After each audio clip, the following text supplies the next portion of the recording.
You know how they say women do everything differently? Well, that applies to golf too. We kind of wish counting the LPGA majors was as easy as counting majors in the men's golf, but it really isn't. There is no denying that golf has changed a lot over the past 100 years, but if you ask us, then nothing has changed more than women's golf. Not only have the names of these majors changed, but even the events that actually qualify as majors have evolved with time. But hey, whether you're an all-time golf lover or a newbie to the greens, we've got you covered. Hey guys, welcome back to Golf 365, where we fill you in on all the latest golf news. In this video, we're looking at the top 5 LPGA championships. Without further ado, let's jump right into it. First off, what is the LPGA? Well, if you've been around for a while, then we expect you to know what the LPGA is. If you don't, then we're seriously questioning your love for golf right now. Just kidding. Don't worry, you don't need to double check the locks on your window tonight. The LPGA stands for the Ladies Professional Golf Association, and it's actually one of the longest running women's professional sports associations in the world. It was founded back in 1950,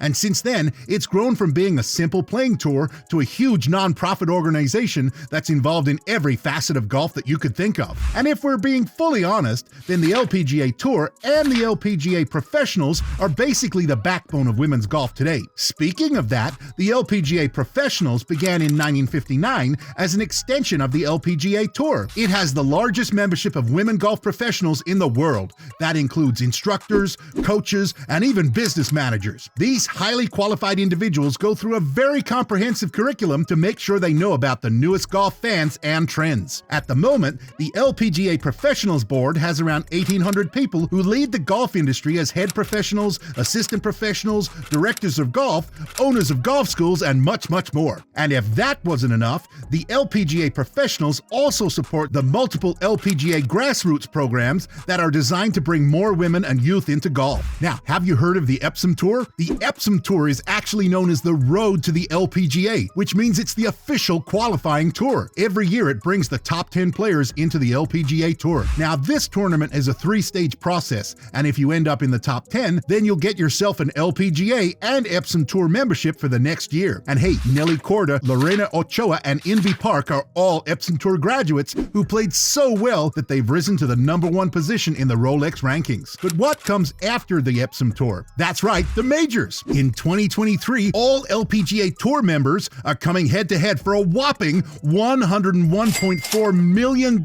in official purses. That's actually the largest total ever given to the world's best female golfers across 33 official events. Out of those, the majors are the most important. But wait, what majors are we talking about here? First up, we have the US Women's Open. This major is the greatest of all time. It's the OG, the one who conquers it all. The US Women's Open was founded back in 1946. At the time, it was actually operated by something known as the WPGA, or Women's Professional Golf Association. Thankfully, the LPGA took over the tournament entirely in the tour's inaugural year of 1950. And hey, that makes the US Women's Open the only major that's been part of the LPGA Tour schedule every year of the LPGA's existence. Do you see how important that is now? It's basically where it all started. Right now, the USGA runs the US Women's Open. They took over the tournament from the LPGA in 1953, but it's still considered a major tournament. And since it's called the US Women's Open, this major goes on a trip across golf courses around the state from year to year. Last year, in 2022,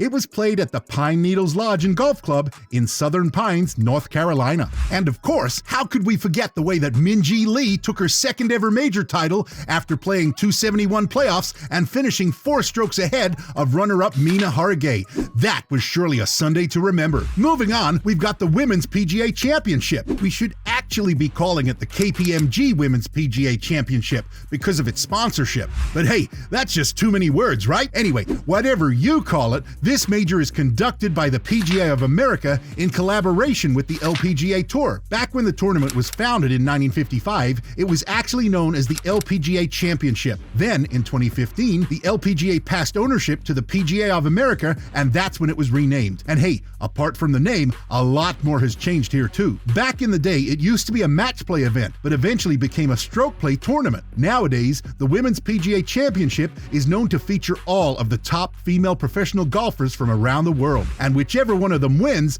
gets to take home a significant purse and valuable points for their position in the Rolex Women's World Golf Rankings. So yeah, it's kind of a big deal. Last year in 2022, this tournament was won by Chun-Li Ji in a whopping aggregate of 283 5 under par. She actually finished one stroke ahead of Lexi Thompson and Minjee Lee, so that was one heck of a championship. Next up, we have the Chevron Championship. Unlike the first two majors that we mentioned, this one actually had to earn its status as a major. From 1972 to 1982, the Chevron Championship was played on the LPGA Tour as a regular tour stop.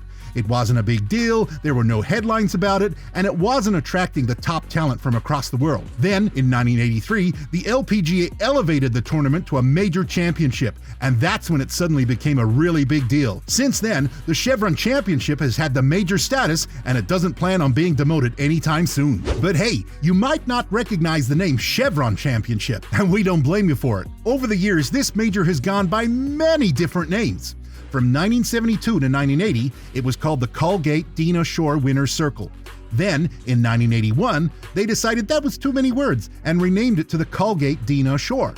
But that didn't ring right either. So in 1982, they started calling it Nabisco-Dina Shore Invitational.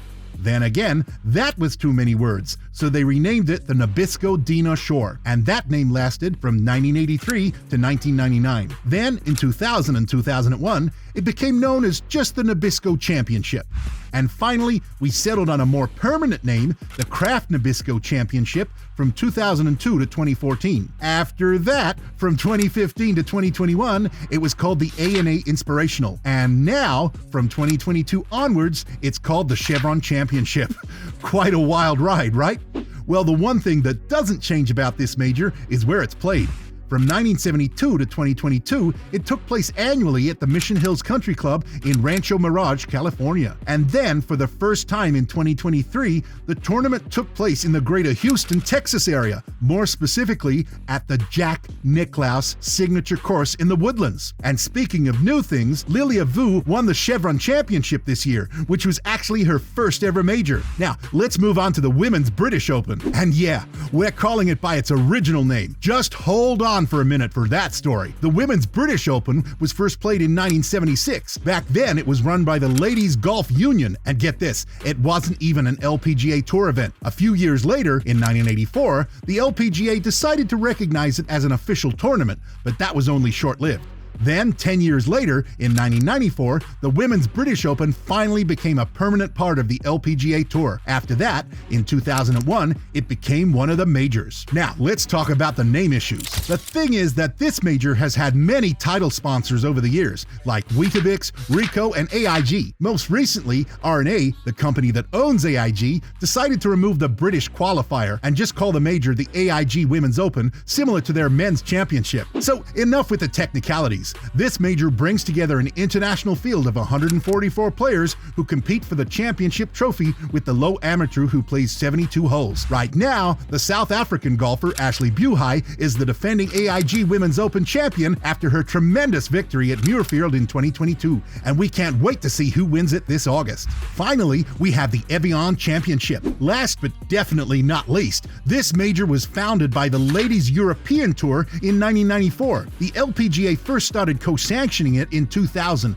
and in 2013, it was recognized as the 5th major championship of women's professional golf. Every year, this major is played at the Evian Resort Golf Club in Evian-les-Bains, France. And of course, it was originally called the Evian Masters until it became a major in 2013. That definitely isn't as many name changes as the others, but it still counts, right? Last year, Brooke Henderson surprised all of us when she took home the trophy. And hey, we can't wait to see who's going to do it this year. And that's a wrap for this video. Which championship are you looking forward to in 2023? Drop your guesses about who's going to win which major in the comments section below. And hey, speaking of Brooke, do you know how much bank she's making? She's just 25 years old, but she's living the dream life. Watch the next video to find out more about Brooke's golf swing, records, and killer lifestyle.